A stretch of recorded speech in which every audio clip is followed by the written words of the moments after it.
नमस्कार दोस्तों, स्वागत है आपका हमारे YouTube चैनल एमसीक्यू सुपरफास्ट में। अगर आप आरआरबी एनटीपीसी परीक्षा की तैयारी कर रहे हैं तो आज का यह वीडियो आपके लिए बहुत खास। आरआरबी एनटीपीसी देश की सबसे लोकप्रिय और सबसे ज्यादा प्रतिस्पर्धी परीक्षाओं में से एक है और सही दिशा में तैयारी करने से ही सफलता मिलती है। तो वीडियो को ध्यान से देखें, हर सवाल को सॉल्व करें और अपनी प्रिपरेशन को एक लेवल ऊपर ले जाएं। आज के इस सेशन में हम बात करने वाले हैं भारत के क्षेत्रीय राज्यों से जुड़े महत्वपूर्ण प्रश्नों की। तो चलिए शुरू करते हैं आज का पहला सवाल है, तृतीय आंग्ल मैसूर युद्ध किस संधि के परिणाम स्वरूप समाप्त हुआ था?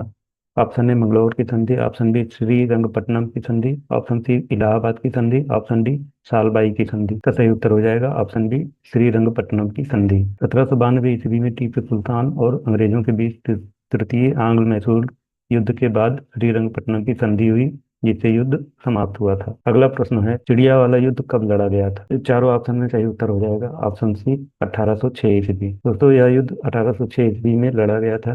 यह ब्रिटिश सत्ता के विरुद्ध एक स्थानीय संघर्ष था। अगला प्रश्न है, टीपू सुल्तान की राजधानी कहाँ थी? तो टीपू सुल्तान की राजधानी श्रीरंगपट्टनम थी, जहां उसने आधुनिक शासन व्यवस्था स्थापित की थी। अगला प्रश्न है, टीपू सुल्तान निम्न में से किसका पुत्र था? हैदर अली, बहादुर शाह, शाह आलम द्वितीय, मुराद अली। सही उत्तर हो जाएगा ऑप्शन है हैदर अली। टीपू सुल्तान मैसूर के शासक हैदर अली का पुत्र था। अगला प्रश्न है, किस शासक ने विदेशों में आधुनिक प्रकार के दूतावास स्थापित किए थे? टीपू सुल्तान, औरंगजेब, अकबर, बहादुर शाह। सही उत्तर हो जाएगा ऑप्शन है टीपू सुल्तान। टीपू सुल्तान ने फ्रांस, तुर्की और ईरान जैसे देशों में दूतावास भेजे। यह भारत के पहले आधुनिक कूटनीतिक प्रयास थे। अगला प्रश्न है, द्वितीय आंग्ल मैसूर युद्ध किस संधि के तहत समाप्त हुआ? सही उत्तर हो जाएगा ऑप्शन ए मंगलौर की संधि। 1784 में मंगलौर की संधि के साथ द्वितीय आंग्ल मैसूर युद्ध समाप्त हुआ था। अगला प्रश्न है, टीपू सुल्तान का गृह महल कौन सा था? लाल किला, दरिया दौलत बाग, गोल गुम्बज, फतेहपुर सीकरी। सही उत्तर हो जाएगा ऑप्शन बी दरिया दौलत बाग। श्रीरंगपट्टनम में स्थित है, जो टीपू सुल्तान का ग्रीष्मकालीन महल कहलाता है। अगला प्रश्न है, बक्सर का युद्ध कब और किनके बीच लड़ा गया था? 1764 में मीर कासिम व अंग्रेजों के बीच, 1757 में सिराजुद्दौला व अंग्रेजों के बीच, 1857 में सिपाहियों व अंग्रेजों के बीच, या फिर 1780 में हैदर अली व अंग्रेजों के बीच। तो सही उत्तर हो जाएगा ऑप्शन ए 1764 में मीर कासिम व अंग्रेजों के बीच। दोस्तों, 1764 में बक्सर का युद्ध मीर कासिम, शुजाउद्दौला और शाह आलम द्वितीय और अंग्रेजों के बीच हुआ था। अगला प्रश्न है, स्वर्ण मंदिर किस झील के किनारे स्थित है? पुष्कर झील, डल झील, अमृत सरोवर, राणा सागर। सही उत्तर हो जाएगा ऑप्शन सी अमृत सरोवर। अगला प्रश्न है, महाराजा जय सिंह द्वितीय ने कितने शहरों में जंतर मंतर बनवाए थे? 3, 5, 4, 6। सही उत्तर हो जाएगा ऑप्शन सी 5। जयपुर, दिल्ली, उज्जैन, मथुरा और वाराणसी। कुल 5 शहरों में जंतर मंतर का निर्माण हुआ था। अगला प्रश्न है, पानीपत के तीसरे युद्ध में अहमद शाह अब्दाली से किसने युद्ध किया था? पेशवा बालाजी बाजीराव, सदाशिवराव भाऊ, शिवाजी, टीपू सुल्तान। सही उत्तर हो जाएगा ऑप्शन बी सदाशिवराव भाऊ। 1761 में तीसरे पानीपत युद्ध में मराठा सेनापति सदाशिवराव भाऊ ने अहमद शाह अब्दाली से युद्ध किया था। अगला प्रश्न है, गुरुमुखी लिपि किसने विकसित की थी? गुरु अर्जुन देव, गुरु अंगद देव, गुरु नानक देव, गुरु गोविंद सिंह। सही उत्तर हो जाएगा ऑप्शन बी गुरु अंगद देव। गुरु अंगद देव ने पंजाबी भाषा के लिए गुरुमुखी लिपि विकसित की थी। अगला प्रश्न है, आदि ग्रंथ किसने संकलित किया था? गुरु नानक देव, गुरु अर्जुन देव, गुरु गोविंद सिंह, गुरु तेग बहादुर। सही उत्तर हो जाएगा ऑप्शन बी गुरु अर्जुन देव। गुरु अर्जुन देव ने सिखों के पवित्र ग्रंथ आदि ग्रंथ का संकलन किया था। अगला प्रश्न है, गुरु गोविंद सिंह का जन्म स्थान कहाँ था? अमृतसर, पटना, आनंदपुर साहिब, लुधियाना। सही उत्तर हो जाएगा ऑप्शन बी पटना। गुरु गोविंद सिंह का जन्म 1666 ईस्वी में पटना साहिब, जो कि बिहार में स्थित है, वहां हुआ था। अगला प्रश्न है, खालसा पंथ की स्थापना किसने की थी? गुरु अर्जुन देव, गुरु गोविंद सिंह, गुरु नानक देव, गुरु हरगोविंद। सही उत्तर हो जाएगा ऑप्शन बी गुरु गोविंद सिंह। 1699 ईस्वी में आनंदपुर साहिब में गुरु गोविंद सिंह ने खालसा पंथ की स्थापना की थी। अगला प्रश्न है, शिवाजी के जीवन की प्रारंभिक कार्यस्थली कहाँ थी? पुणे, रायगढ़, सतारा, कोल्हापुर। सही उत्तर हो जाएगा ऑप्शन ए पुणे। शिवाजी का प्रारंभिक कार्यक्षेत्र पुणे के आसपास का क्षेत्र था। अगला प्रश्न है, छत्रपति शिवाजी की माता का नाम क्या था? जीजाबाई, ताराबाई, राधाबाई, पुतलाबाई। सही उत्तर हो जाएगा ऑप्शन ए जीजाबाई। जीजाबाई शिवाजी की माता थी, जिन्होंने उन्हें राष्ट्र प्रेम और नीति का पाठ पढ़ाया था। अगला प्रश्न है, शिवाजी के साम्राज्य की राजधानी कौन थी? पुणे, रायगढ़, दिल्ली, सतारा। सही उत्तर हो जाएगा ऑप्शन बी, रायगढ़। 1674 ईस्वी में शिवाजी ने रायगढ़ में छत्रपति के रूप में राज्याभिषेक किया था। अगला प्रश्न है, शिवाजी के शासन काल में चौथ क्या थी? एक, कर व्यवस्था, सैनिक कर, व्यापार शुल्क, दंड कर। सही उत्तर हो जाएगा ऑप्शन ए, कर व्यवस्था। चौथ वह कर था जो शिवाजी अन्य राज्यों से अपने संरक्षण के बदले में वसूलते थे। अगला प्रश्न है, मुगलों के विरुद्ध शिवाजी ने कौन सी युद्ध नीति अपनाई थी? रक्षात्मक नीति, गनिमी कावा नीति, मित्रता नीति, संधि नीति।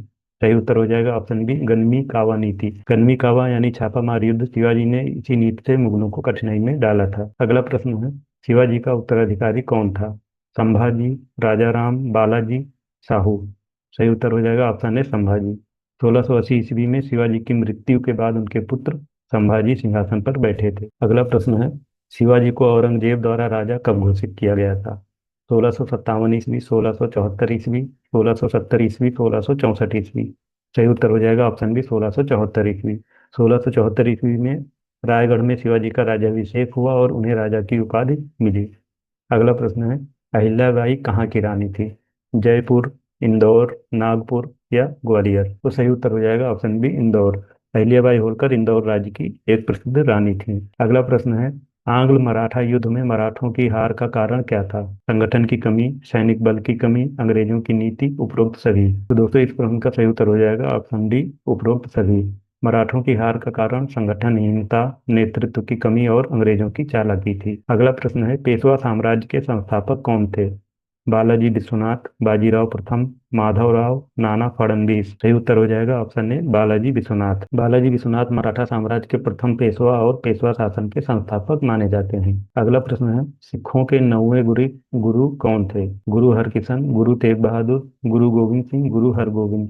सही उत्तर हो जाएगा गुरु तेग बहादुर। गुरु तेग बहादुर सिखों के 9वें गुरु थे, जिन्होंने धार्मिक स्वतंत्रता के लिए अपना बलिदान दिया था। अगला प्रश्न है, मराठा राज्य की भूमि मापने की इकाई क्या थी? बीघा, पगड़ी, कारसा, बीघा। सही उत्तर हो जाएगा ऑप्शन सी, कारसा। मराठा प्रशासन में भूमि मापने की इकाई कारसा कहलाती थी। अगला प्रश्न है, प्रथम पेशवा कौन थे? बालाजी विश्वनाथ, बाजीराव प्रथम, माधवराव या फिर नाना साहब। सही उत्तर हो जाएगा ऑप्शन ए, बालाजी विश्वनाथ। दोस्तों 1713 ईस्वी में बालाजी विश्वनाथ को प्रथम पेशवा नियुक्त किया गया था। अगला प्रश्न है, सिखों को संगठित करने का श्रेय किस गुरु को जाता है? गुरु अर्जुन देव, गुरु हरगोविंद, गुरु नानक देव, गुरु गोविंद सिंह। सही उत्तर हो जाएगा ऑप्शन डी, गुरु गोविंद सिंह। गुरु गोविंद सिंह ने खालसा पंथ की स्थापना कर सिखों को सैन्य रूप में संगठित किया था। अगला प्रश्न है, अंग्रेजों के साथ सहायक संधि स्वीकार करने वाला अंतिम मराठा शासक कौन था? बाजीराव द्वितीय, माधवराव, नाना फड़नवीस, रघुनाथ राव। सही उत्तर हो जाएगा ऑप्शन ए, बाजीराव द्वितीय। 1802 ईस्वी में बाजीराव द्वितीय ने अंग्रेजों के साथ सहायक संधि की थी। अगला प्रश्न है, अमृतसर शहर के संस्थापक कौन थे? गुरु नानक देव, गुरु रामदास, गुरु अर्जुन देव, गुरु गोविंद सिंह। सही उत्तर हो जाएगा ऑप्शन बी, गुरु रामदास। सिखों के चौथे गुरु गुरु रामदास ने अमृतसर नगर की स्थापना की थी। अगला प्रश्न है, सालबाई की संधि कब और किनके बीच हुई थी?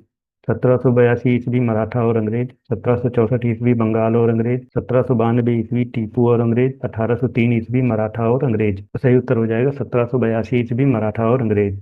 सालभाई की संधि 1782 ईस्वी में प्रथम आंग्ल मराठा युद्ध के बाद हुई थी। अगला प्रश्न है, शिवाजी के अधिकांश प्रशासनिक सुधार किससे प्रभावित थे? मुगल शासन, दक्षिण के राज्यों से, प्राचीन हिंदू राजाओं से या फिर अंग्रेजों से। तो शिवाजी ने अपने प्रशासनिक ढांचे को प्राचीन हिंदू राजतंत्र की परंपराओं से प्रेरित किया था। तो इस प्रश्न का सही उत्तर हो जाएगा ऑप्शन सी, प्राचीन हिंदू राजाओं से। अगला प्रश्न है, अष्टप्रधान नामक मंत्रिमंडल किसने बनाया था? बालाजी विश्वनाथ, शिवाजी, टीपू सुल्तान, बाजीराव प्रथम। दोस्तों शिवाजी ने शासन संचालन के लिए अष्टप्रधान परिषद यानी 8 मंत्रियों का एक समूह गठित किया था।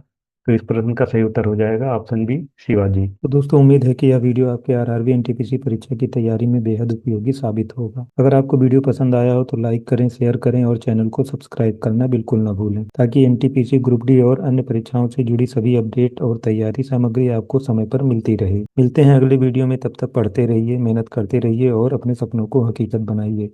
धन्यवाद। जय हिंद।